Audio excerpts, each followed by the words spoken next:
आप सभी जानते हैं 2022 में शराब घोटाले को लेकर, ये जो लिकर स्कैम हुआ था दिल्ली के अंदर, इस शराब घोटाले को लेकर सीबीआई ने, सेंट्रल ब्यूरो ऑफ इन्वेस्टिगेशन ने एक केस दर्ज किया था। क्योंकि इस पूरे मामले में मनी लॉन्ड्रिंग हुई थी और जहां भी मनी लॉन्ड्रिंग होती है वहां प्रवर्तन निदेशालय अर्थात जिसको अंग्रेजी में एनफोर्समेंट डायरेक्टरेट ईडी कहते हैं, वह भी केस दर्ज करता है। और चूंकि यहां मनी लॉन्ड्रिंग हुई थी इसलिए ईडी ने भी केस दर्ज किया। कई लोग इसमें जेल में गए, मनीष सिसोदिया जेल में गए, कुछ अधिकारी भी इसमें जेल में गए हैं और कुछ व्यवसायी जो इस पूरे प्रक्रिया में घोटाले में जुड़े हुए थे वो भी जेल में गए। आप सभी जानते हैं कि कुछ व्यवसायी जो जेल में गए थे, कुछ बिजनेसमैन जो जेल में गए थे एक्साइज स्कैम में, शराब घोटाले में, उनमें से एक दिनेश अरोड़ा थे। आगे चलकर दिनेश अरोड़ा ने कहा कि मैं गवाही दूंगा, मैं अप्रूवर बनूंगा। वो अप्रूवर बने और जब दिनेश अरोड़ा अप्रूवर बने तो जिस प्रकार की बातों को उन्होंने सामने रखा वो आज पब्लिक डोमेन में है। मैं जो भी कह रहा हूं अपने मन से नहीं कह रहा, मेरे पास कुछ ऐसा इंफॉर्मेशन नहीं है जो किसी और ने मुझे बताया है। ये सब कुछ पब्लिक डोमेन में है that Dinesh Arora turned into an approver. एक बार अप्रूवर बनने के पश्चात उन्होंने बहुत महत्वपूर्ण बातों की खुलासा की। किन बातों की खुलासा दिनेश अरोड़ा ने किया? दिनेश अरोड़ा जो अप्रूवर है उसने कहा 2020 में 2020 में संजय सिंह जी ने फोन किया दिनेश अरोड़ा को और संजय सिंह जी ने मुलाकात की दिनेश अरोड़ा के साथ। दिनेश अरोड़ा जो बिजनेसमैन है, जो रेस्टोरेंट चलाते हैं दिल्ली में, उनको संजय सिंह जी ने 2020 में फोन करके कहा कि चुनाव दिल्ली के आ रहे हैं, मोटा पैसा इकट्ठा करना है, आप रेस्टोरेंट और बार वालों से बात करो और ये पैसा इकट्ठे करने का काम करो। और आप देखिए किस प्रकार से इस बात को लेकर पैसा इकट्ठा करने का काम दिनेश अरोड़ा ने पूरे दिल्ली में बिजनेसमैन और बार के जो सदस्य थे उनको लेकर, उन्होंने रेस्टोरेंट और बार के जो लोग थे उनको लेकर एक मोटा माल इकट्ठा दिनेश अरोड़ा ने किया। और केवल संजय सिंह ही इन्वॉल्व है ऐसी बात नहीं है। संजय सिंह ने दिनेश अरोड़ा को मनीष सिसोदिया से भी मिलवाया और बाद में लाखों में पैसा कलेक्शन करके ये पैसा मनीष सिसोदिया और संजय सिंह के हवाले दिनेश अरोड़ा ने किया। बदले में क्या मिला?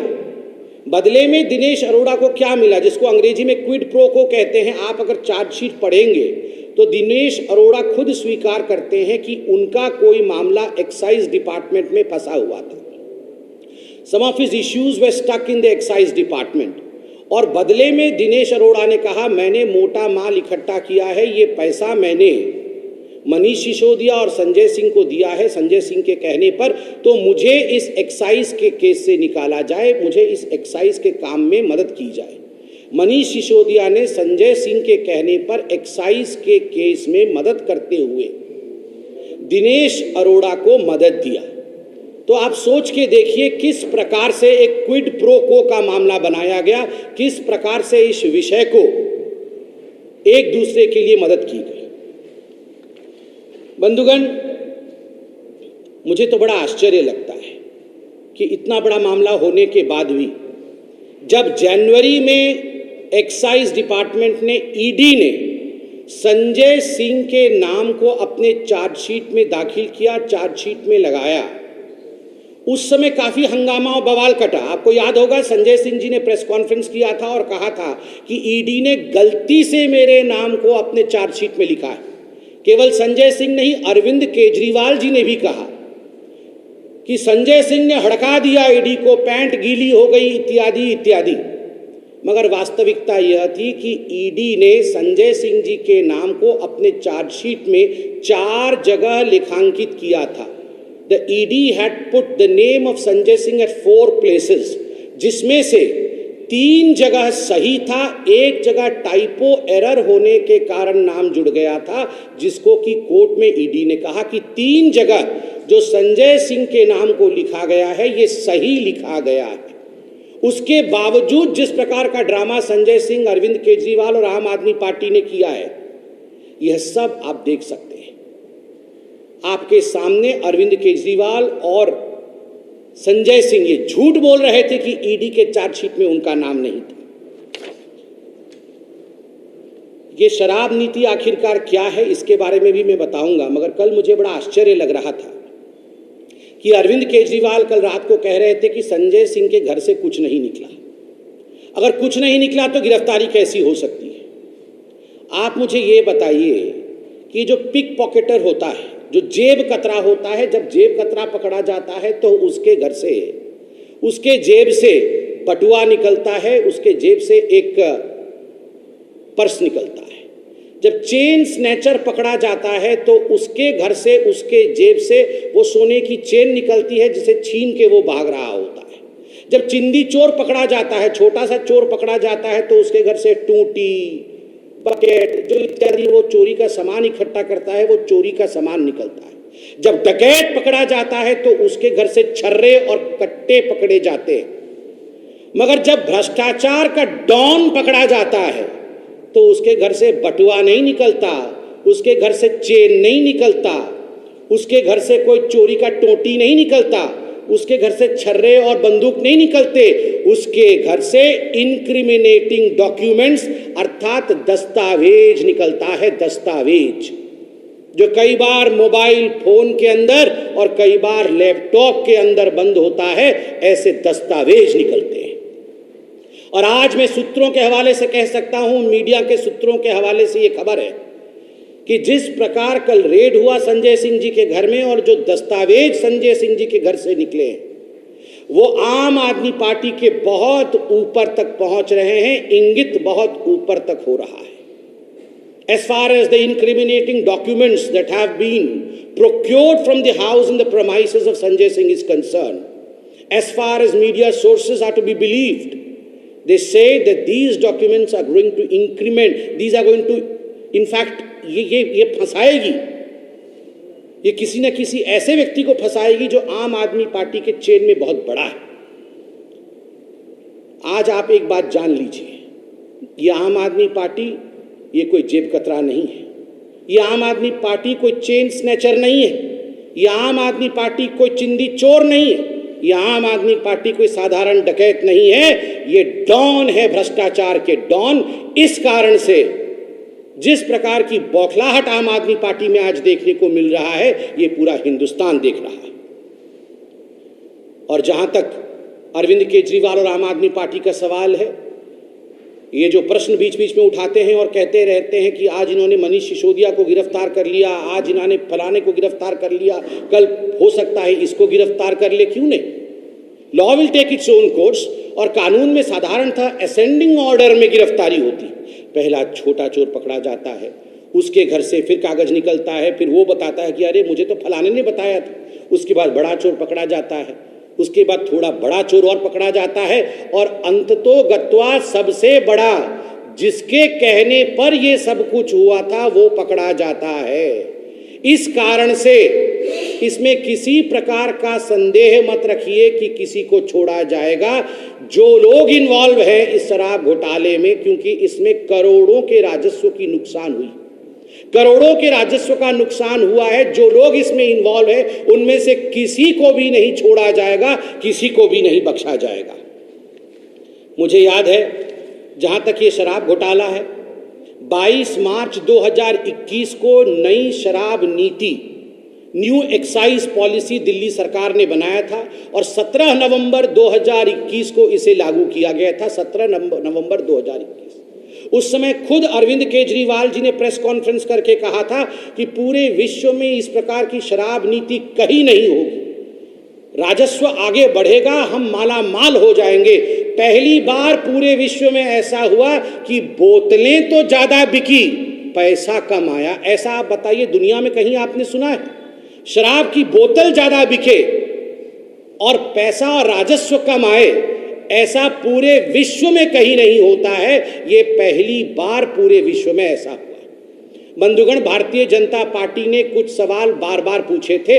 आज दोबारा ये सवाल शराब नीति को लेकर, संजय सिंह को लेकर, मनीष सिसोदिया को लेकर मैं दोबारा पूछता हूं, क्योंकि संजय सिंह भी गिरफ्तार हुए। आपने पहली बार ऐसा हुआ दिल्ली में। और क्यों किया ऐसे कि कानूनी सलाह के बावजूद आपको एक्साइज डिपार्टमेंट ने कानूनी सलाह दिया था कि आप अपने पुराने शराब नीति को मत बदलिए, उसके बावजूद आपने पुराने शराब नीति को बदला।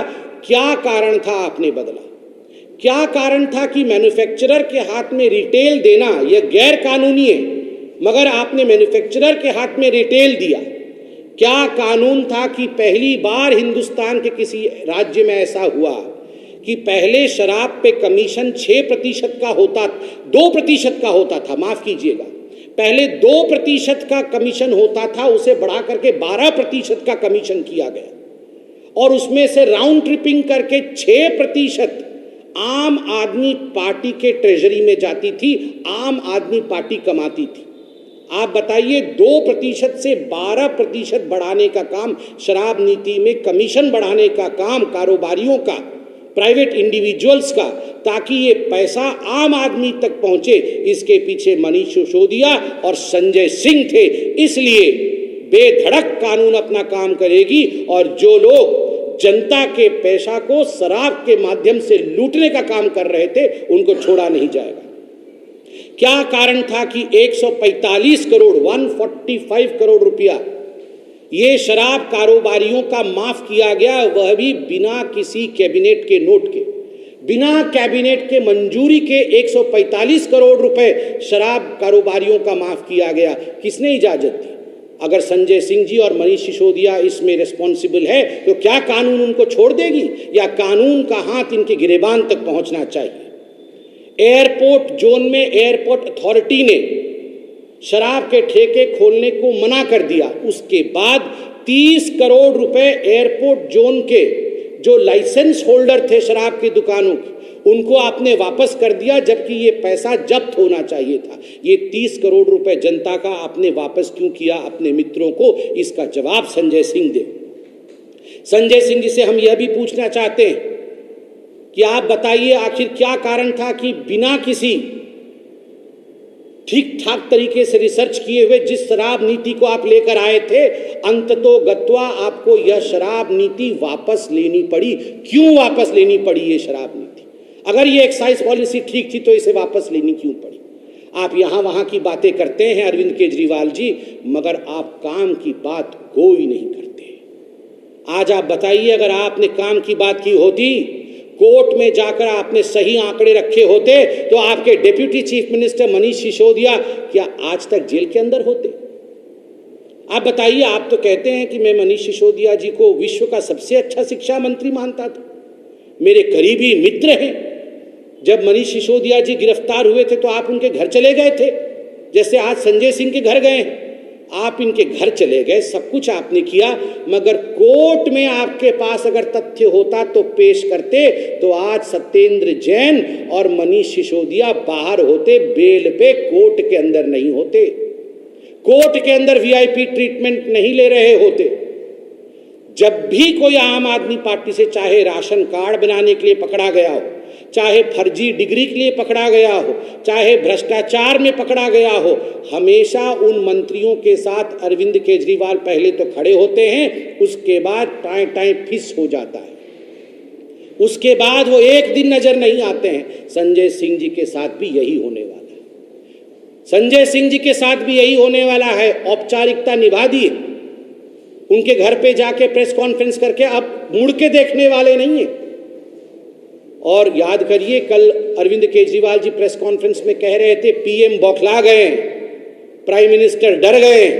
अरे संजय सिंह जी, ये शेर आया ये हर दिन नहीं चलता है कहानी। जब गुजरात के चुनाव थे, गुजरात के चुनाव के समय मनीष सिसोदिया जी की गिरफ्तारी हुई थी, आप ही ने प्रेस कॉन्फ्रेंस करके कहा था कि मनीष सिसोदिया की गिरफ्तारी हो गई, 6% वोट बढ़ जाएगा, आम आदमी पार्टी जीत जाएगी। आम आदमी पार्टी प्रचंड बहुमत के साथ गुजरात में सरकार बना रही है, इसलिए मोदी जी डर गए, जमानत जब्त हुई आपकी, एक सीट नहीं जीत पाए आप वहां पर। और आज फिर से वही डायलॉग, डर गए, बौखला गए। अरविंद जी, हम डरे नहीं, हम बौखलाते नहीं, हमने कमर कसा है, भ्रष्टाचार को मिटाना है। और आप जैसे लोग जिन्होंने पन्ने निकाले थे कि ये देश के सबसे भ्रष्ट नेता है, जिनमें लालू प्रसाद यादव का भी नाम था, जिनमें सोनिया गांधी का भी नाम था, जिनमें राहुल गांधी का भी नाम था, जिसमें रॉबर्ट वाड्रा का भी नाम था, आज गलबहिये करते फिर रहे हैं उनके साथ अरविंद केजरीवाल जी। आपके ही शब्द थे कि ये देश के सबसे भ्रष्ट नेता हैं, उनके साथ आज घमंडिया अलायंस आप बना रहे हैं, डरे घमंडिया अलायंस। आपने चोरी की है, आपने भ्रष्टाचार किया है, तो डरना तो पड़ेगा, क्योंकि जनता की पैसा कोई लूट लेगा ये नहीं हो सकता है। ना खाऊंगा ना खाने दूंगा। हो सकता है अरविंद केजरीवाल जी आप ये भूल गए, मगर दोबारा भारतीय जनता पार्टी आपको याद दिलाती है, न खाऊंगा न खाने दूंगा, और जिसने खाया है उससे निकलवाऊंगा।